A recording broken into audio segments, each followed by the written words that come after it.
Hello everyone, welcome back to my channel once again, and today I am very excited to share with you my another English challenge where I am undertaking.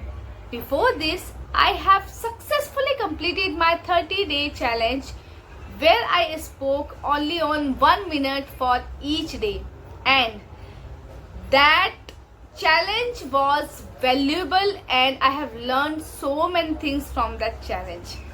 Now I am ready to take another challenge for 2-minute speaking every day. In this challenge, I will pose a question every single day and speak about it for at least 2 minutes. I encourage you if you are a beginner learning English.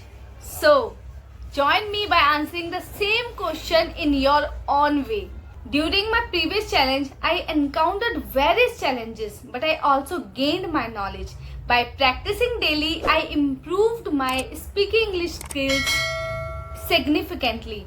In this video series, I want to encourage you to ask the same question every single day and try to answer it in your own way.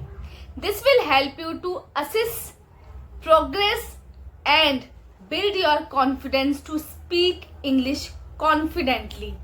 So, what are you waiting for? Let's embark on this journey together and learn English side by side.